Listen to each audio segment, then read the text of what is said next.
क्या वोटों को लेकर बहुत बड़ा घोटाला हुआ है? क्या बीजेपी ने बेईमानी से सीटें जीती हैं? आए दिन ये खबरें निकलकर सामने आ रही, जिसमें एक और खबर निकलकर सामने आई कि बीजेपी ने 80 सीटें बेईमानी से जीती हैं।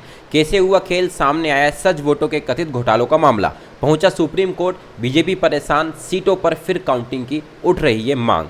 सीटें गई थी एनडीए के खाते में। महाराष्ट्र में शिवसेना शिंदे गुट के उम्मीदवार की 48 वोटों से जीत को लेकर बवाल मचा हुआ है। इसे लेकर रोज खुलासे हो रहे हैं, लेकिन अब दावा किया जा रहा है कि सिर्फ मुंबई उत्तर पश्चिम सीट का परिणाम ही सवालों में नहीं है, बल्कि 80 सीटों के चुनाव परिणाम सवालों में है।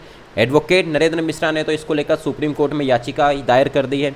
उन्होंने दावा किया है कि यूपी में 48 लाख वोटों की हेराफेरी हो गई है। जो वोट ईवीएम में डाले गए थे, बाद में 4 जून को गिने गए, उसमें 48 लाख वोटों का अंतर था। अचानक से वोट कैसे बढ़ गए? अगर यहाँ वोट बीजेपी और उसके सहयोगी के हिस्से में गए हैं तो फिर पूरा चुनाव ही फर्जी हो जाएगा। एडवोकेट मिश्रा ने तो दावा भी किया है कि जो गड़बड़ी यूपी में हुई है वो पूरे देश में हुई है, और आप सांसद संजय सिंह ने तो इससे भी बड़ा खुलासा किया है। उन्होंने कहा कि पूरे देश में ऐसी 80 सीटें हैं जहां बीजेपी हार रही थी, लेकिन अचानक से उसे जिता दिया गया। इसके लिए काउंटिंग में जमकर हेराफेरी की गई है। अगर 80 सीटों के चुनाव परिणाम जनमत के हिसाब से आते हैं तो एनडीए की सीटें 210 रह जाती हैं, जबकि इंडिया गठबंधन को लगभग 310 सीटें मिलती। उन्होंने यहां तक कह दिया कि अगर इन 80 सीटों पर फिर से काउंटिंग करा दी जाए तो नरेंद्र मोदी की सरकार ही चली जाएगी। ईवीएम को लेकर सर्वोच्च न्यायालय और चुनाव आयोग को कोई सख्त निर्णय लेना चाहिए। संजय सिंह ने कहा कि बटन किसी एक पार्टी के लिए दबाया जा रहा है और वोट किसी दूसरी पार्टी को जा रहा है। महाराष्ट्र में ईवीएम का ओटीपी उम्मीदवार के साले के मोबाइल पर कैसे जा रहा था?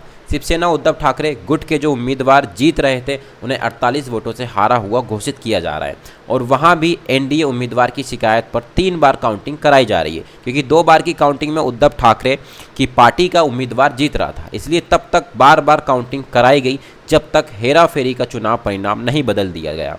पूरे देश के अंदर ऐसी कम से कम 80 सीटें हैं जिसको लेकर सर्वोच्च न्यायालय में याचिका दाखिल की गई है। अगर ठीक ढंग से काउंटिंग होकर निर्णय आ जाएगा तो मौजूदा सरकार गिर जाएगी। हम सभी ने देखा कि कहीं पर लाइट बंद कराई गई, जिस तरीके से कई मामले सामने आए, और कई जगह से आप सांसद ने कहा कि अमेरिका जैसा देश कह रहा है कि ईवीएम बंद होनी चाहिए। हमने कई बार इसको लेकर मांग उठाई, मीडिया ने मजाक उड़ाया, लेकिन अब सवाल यह है कि लोकतंत्र कितना मजबूत होगा। आपको क्या लगता है इसके ऊपर?